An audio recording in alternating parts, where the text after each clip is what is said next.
Alors il a envoyé Frère Vincenty Crostek pour nous dire que le temps est court. Pouvez-vous voir pourquoi j'aime tellement Frère Crostek, ce cœur plein d'amour qui éclate, qui essaie d'exprimer, mais le message a atteint le but ce matin. Amen.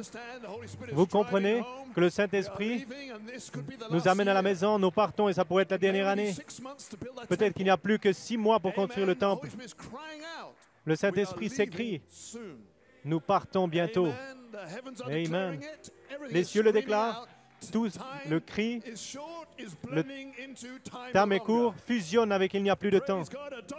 Loué soit Dieu. La dispensation de l'adoption avec la dispensation de la plénitude des temps. Et rien ne peut l'arrêter. On va fusionner. Inarrêtable. Le temps change. Il n'y aura plus de temps. Et ce corps qu'on appelle temps va se revêtir de l'immortalité. Vous allez prendre une chevauchée par les cieux. Peut-être dans l'année qui vient. Oh, c'est si proche. Cette citation qu'il a apportée de l'appel à la résurrection, qu'est-ce qui s'est passé à Fort Wayne en février?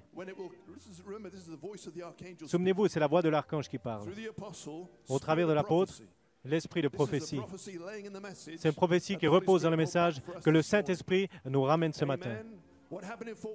Qu'est-ce qui s'est passé à Fort Wayne? C'était un signe. Ça s'est produit en février en tant que signe, à dessein. Ce qui va se produire quand ça va revenir au mois de février. Vous voyez? Ce sera la dernière année. Et Frère Crostek a dit, la colombe est devenue ambre. Elle a commencé son vol de l'ambre en février. Est-ce que c'est la dernière chevauchée? La volée? On retourne à l'ouest et on retourne ensuite à Jérusalem. Serait sa dernière année?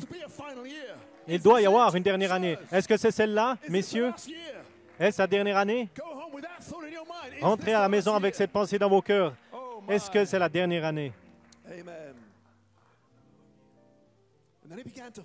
Ensuite, il a commencé à suivre l'ange. Qui est l'ange? La parole qui se dévoile. Christ est la parole qui se dévoile. Maintenant, combien de ministres font cela? De suivre la révélation qui se dévoile. Ça doit être très clair maintenant. Ces dernières années, ça a été vrai. C'était un dévoilement très clair. Et il a appris du 27 juin 2010, quand, par inspiration, le Saint-Esprit a dit à Frère Coleman que les dernières valeurs nutritives mêlées dans la semence, et c'était l'amour fraternel. Et ensuite, il est revenu pour Penn Harris et il a déversé le miel. Personne ne pouvait prêcher sur le miel dans cette convention. Ça nous a pris par surprise. Pourquoi? Il n'y avait qu'un homme dans le songe de Sir Shepherd, pour que vous sachiez que c'était cet homme, Frère Coleman, un homme fort. Il a mis l'eau claire cristalline pour un écho de 60 ans, et maintenant le miel s'en vient. L'écho était terminé. L'ange était dans les Éphésiens. Il fusionnait pendant une année. Et maintenant, ce sera le quintuple ministère qui va reprendre ce miel, le noyau. Il doit y avoir un noyau, et ensuite le miel va aller partout autour du monde afin que vous sachiez que nous sommes dans les Éphésiens. Ça ne s'est pas allumé jusqu'à ce que ce soit en France. Ensuite, ça allait partout autour du monde. Une réaction en chaîne partout autour du monde, et ça va briser chaque chaîne du diable. Je te pardonne, je t'aime. Oh, vous aurez besoin de cela, parce que la bataille va devenir furieuse, mais vous aurez besoin de ça. Le diable n'a aucune partie en vous. Quand vous n'avez aucune rancune contre quelqu'un, vous êtes libre. Vous avez commencé votre libération avec l'amour fraternel, l'esprit de votre Père. Oh, il règne ici sur les justes et les injustes. Frère Crostek, ensuite il nous a pris dans cette année nerveuse de 2011. Nous étions tous inconfortables, mais la loyauté à ce précieux serviteur, ça nous a conduit. Le Seigneur voulait qu'on reste là, qu'on demeure là. Oui, c'est juste. Et ensuite, après cette année, quand elle était terminée, l'ange était toujours ici. Mais qui pouvait voir l'ange? Qui allait le trouver? Christ. Il n'était jamais parti. C'est un défi. Mais ma brebis entend ma voix, la voix de la parole qui se dévoile. Ainsi, Frère Crostek a commencé à suivre cet ange. Il m'a dit récemment, il regardait, il a étudié à nouveau à partir de 2012. C'est une bonne chose à faire, ça, de voir la grande révélation de Dieu qui se dévoile. Et il nous a emmenés à Montpezat, Frère Shepherd Prince. Nous étions là en mai.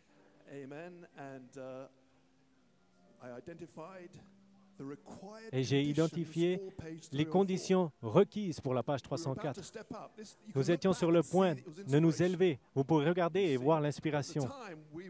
Mais à ce moment-là, on n'était pas encore sur la page 304. Nous devions nous élever à Birmingham.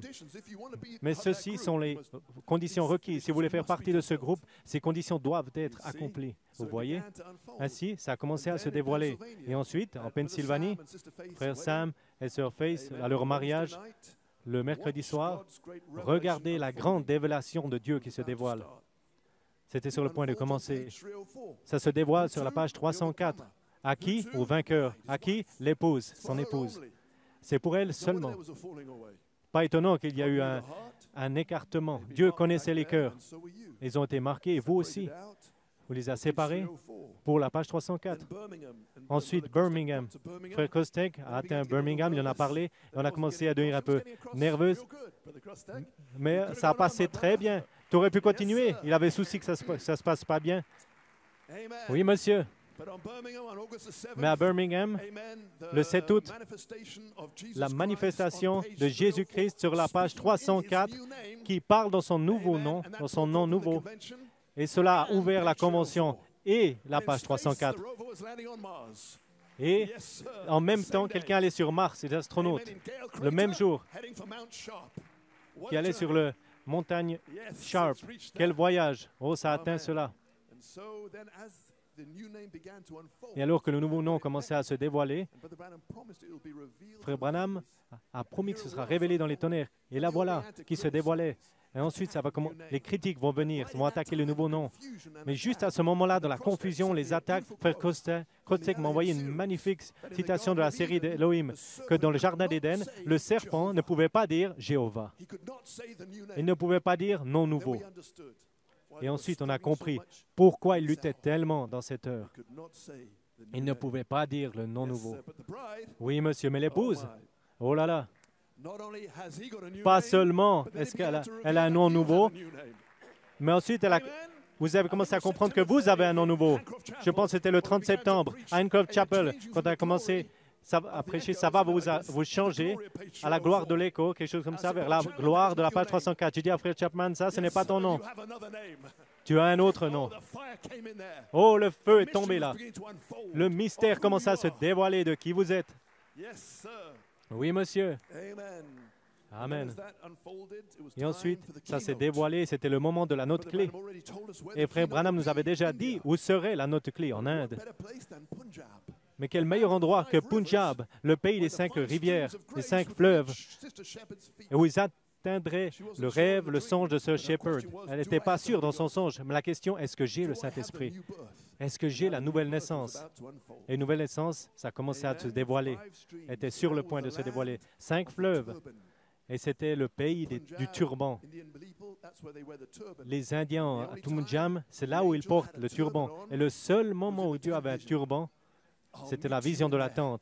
Je te rencontrerai là. Et dans cette convention, nous sommes passés de la tente au petit bâtiment. Oh, qui dites-vous que c'est? Oui, c'était le moment que Dieu nous rencontre avec une révélation du 3e poule.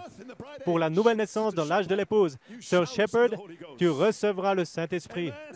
Amen. Oh là là, et ensuite la montagne, mont Enodou, demeurer sous la gloire du Tout-Puissant dans le lieu secret du tonnerre. Le lieu secret. Là où c'était le message de Frère Coleman, où qu'on a commencé vendredi matin, Frère Noudou a commencé, j'ai suggéré ce message, je ne savais pas ce qui se passerait, mais nous étions simplement conduits par l'Esprit, par l'inspiration. Ils étaient conduits par l'inspiration directe. Et nous voilà, ça se dévoile simplement. Qui peut le nier? Chaque endroit où il nous envoie, ça se connecte à l'inspiration. Dar es Salaam, Jérusalem. 70 semaines. Tellement d'exemples.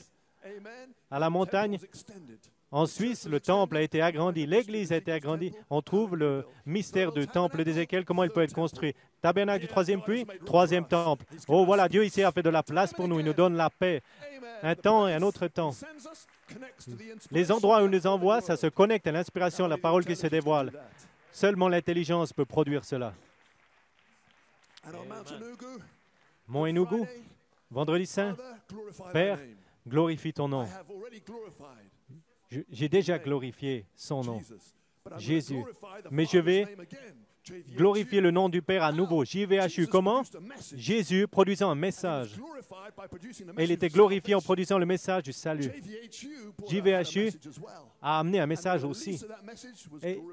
Et quand ce message a été libéré, ça a glorifié son nom. Et comme on a dit glorifie encore, ça a tonné dans les cieux à ce moment-là même. Et ensuite, le lever du soleil, les tonnerres révélés, le secret. Et vous savez, j'avais en fait ma Bible amplifiée alors que frère Crostek lisait les Écritures. Et je voulais juste vous lire à nouveau les versets 3 et 4 de la version amplifiée, juste pour vous rappeler. Et il cria d'une voix forte, comme le rugissement d'un lion. Ça s'écrit sur la terre. Et il descend avec un cri. Et il crie avec une voix forte, tout comme un lion rugit. C'est Christ qui parle.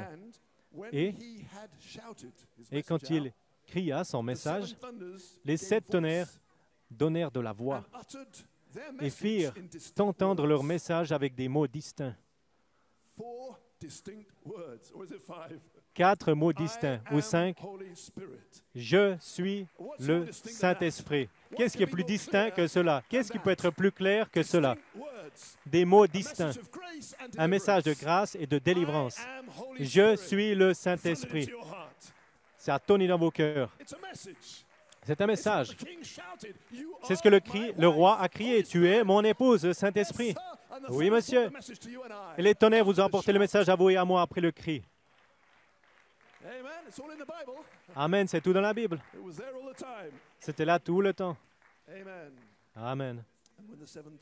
Et quand les 7 tonnerres furent entendre leur voix, j'étais sur le point d'écrire. Mais j'entendis une voix qui dit, scelle ces choses que les 7 tonnerres ont dit. La même chose que l'ange dit à Daniel. Scelle. Donc ces 70 semaines et ces 7 sceaux sont connectés. Et quand ça s'ouvre, les 70 semaines, ça fait quelque chose pour l'épouse.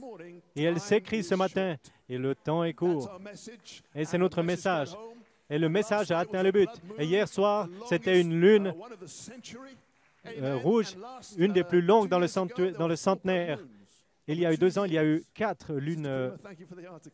Merci, sœur, pour l'article. 4 lunes rouges, et chacune qui tombait sur une fête juive.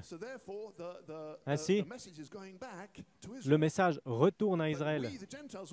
Mais nous, les nations, nous avons eu une éclipse totale à ce moment-là du soleil. Ça nous a rendu tout noir. Et hier soir, ce message, la lune rouge, c'était la plus longue. Et le sang retourne à Israël.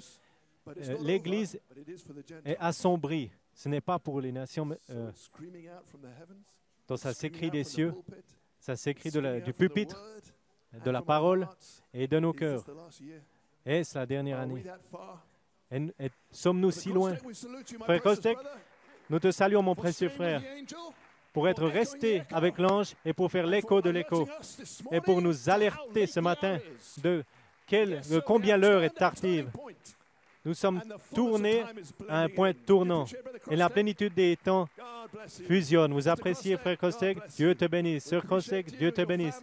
Nous vous apprécions, votre famille, votre église à Pchina, à Belgorod. Dieu bénisse si vous êtes connectés en Ukraine, en Pologne. Dieu vous bénisse. Quel moment. Amen. J'ai dit qu'on avait un spécial. C'est seulement 13h25. On se débrouille bien. Chantons à nouveau, frère Caleb, et ensuite on va faire que la chorale vienne. Et si vous voulez vous dépêcher, vous pouvez sortir. Mais on va apprécier ce choral. Il a créé un chemin. Vous vous souvenez de l'explorateur? En février 2012, cette citation, on aurait dit que l'épouse était effacée. Mais tout d'un coup, la poussière commence à retomber. Et on saute. Et la troupe qui vient, cette armée est invincible. On n'a pas été écrasés, nous sommes en feu, nous n'avons pas été touchés, pas contaminés, nous sommes de l'eau claire, cristalline. Oui, monsieur. Et nous remercions Dieu pour des messages qui viennent encore.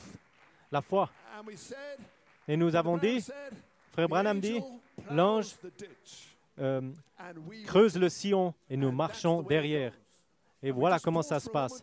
Et nous avons fait une pause pour un moment pour Frère Krostek pour regarder à ce sillon, ce sentier qui a